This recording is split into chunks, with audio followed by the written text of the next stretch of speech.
Hey guys, how you doing? This is Philip Hines from Elite Fitness Coaching, and this is episode 2 of running a home gym. I'm going to give you a breakdown of pros and cons. I made a list so I won't forget anything, even though I'm sure I'll still forget something. First, I'm going to go over the pros of owning your home gym.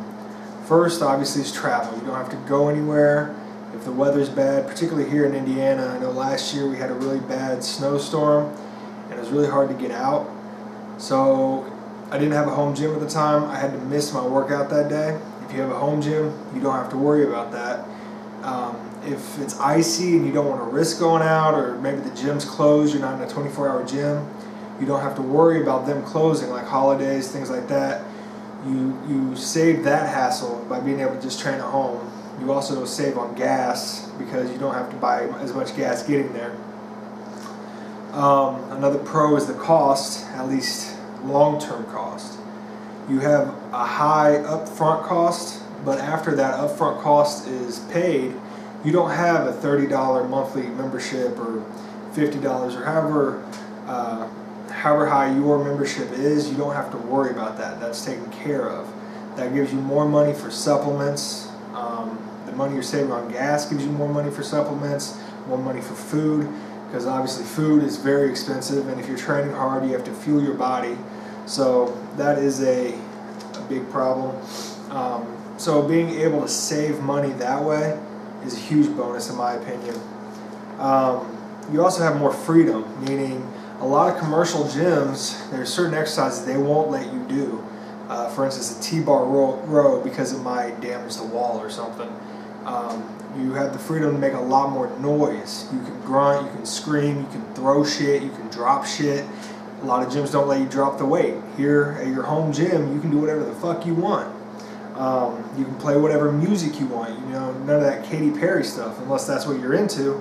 You can play that. Me personally, I like hardcore music when I'm lifting heavy, so I can play that here, and I don't have to worry about my headphones. You know, a lot of times my headphones, the cords can get caught on stuff, and there's ways around that. You can put it under your shirt, the cord under your shirt. You can get the wireless ones, things like that. But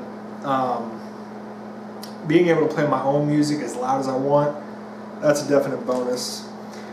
There's no waiting for equipment. Obviously, you're here training at home, so there's nobody doing 40 sets on the bench press in between texts and calls. You can get in, get your workout done, and it's over with. There's no one stealing your equipment. I had a big problem with that at where I was. I'd be mid-set, you know, I might be doing 3 sets, I'd be just finishing my second set, go grab some water, and all of a sudden 3 other guys had jumped onto my the cable pole. I think was one of the ones I was using. I was using the cable crossovers. Somebody had jumped in on that, and then later that same day I was doing tricep kickbacks, and they grabbed the exact same weights I was doing when I went and grabbed water. I don't have to worry about that here. You can work out whenever you want. If you're not a member of, say, Anytime Fitness or someplace that's open 24 hours, and you get home late, or it's a holiday and your gym is normally closed, you can still get your workout in. You can design the gym however you want, whatever colors, mirrors, pictures, posters, whatever you want, you design it to your liking. So it's not as bland and boring as a lot of commercial gyms are. You can also train how you want, and this goes back to the freedom thing, where if you want to train aggressive and drop weight, throw weight, things like that, you can do that at your home gym. You have to accommodate for that, obviously, but you can do it at home, whereas you couldn't do that at a commercial gym. They would yell at you, maybe kick you out, or a clunk alarm would go off, something like that. So, you know, those are some of the pros, but there are cons as well. To anything good, there's always a con side. Upfront cost is huge. It's very, very expensive to start up a gym. Now, I really didn't pay hardly anything to open this gym. I think I paid out of pocket myself maybe 120 bucks, if that. And I'll tell you how. But overall, when I break down the cost of everything here, you'll understand how expensive it is. So there is a huge upfront cost depending on what you want, depending on what you're going for. You know, you can start small and work up, or however you want to do it. but up front there is a bigger cost. But in the long term, 4 or 5 years, once you have everything that you need, you're not paying that monthly cost of a membership fee, you're not paying that money in gas. Long term, you're saving money, but up front, it's going to be huge. Second concern would be space. Do you have the room, and that's like a spare room in your house, or if you're in an apartment, can you really, have a home gym? I'm fortunate enough that I have a garage, so I can do that. And my wife was willing to give up her parking spot in the garage so that I can run my business out of here, which is awesome.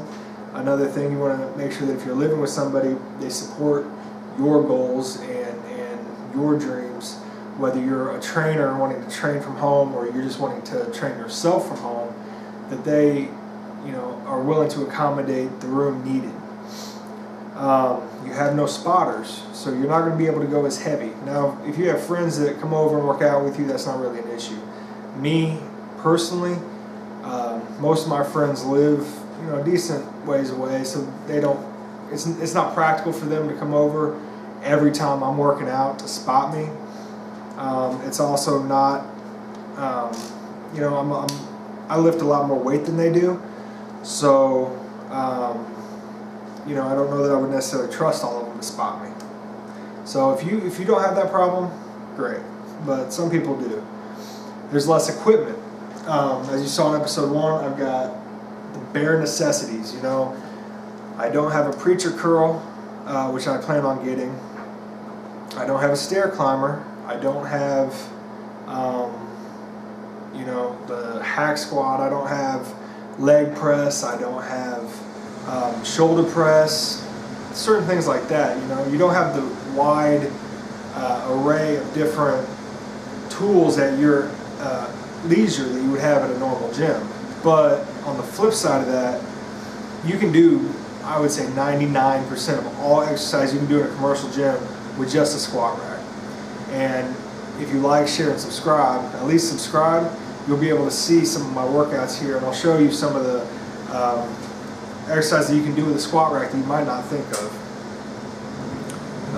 It's harder to stay motivated here, at least for me.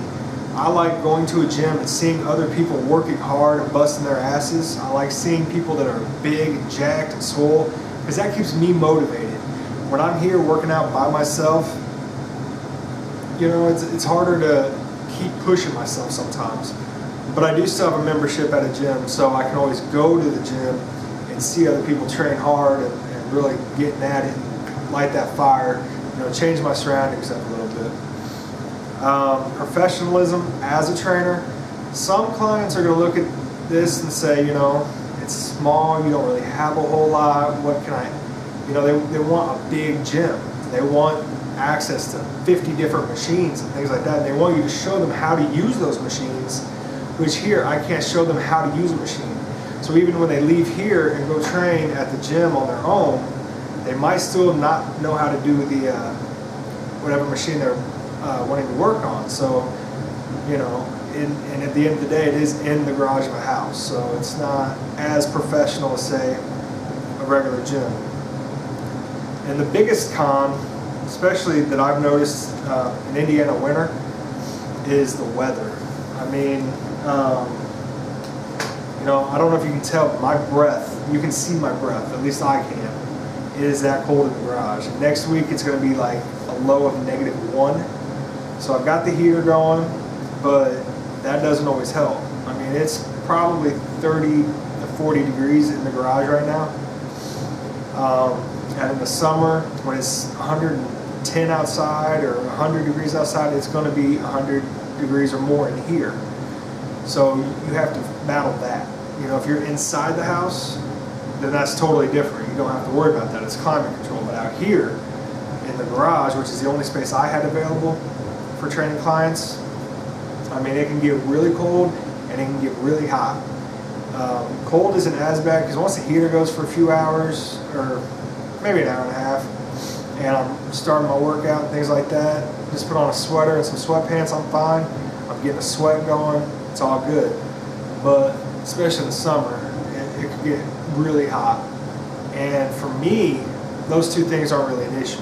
But if I'm training a client, particularly somebody over 50, or maybe a young kid, or somebody who's just new to fitness, you know, that could be a deciding factor for them. They might not like that. They might take their business elsewhere.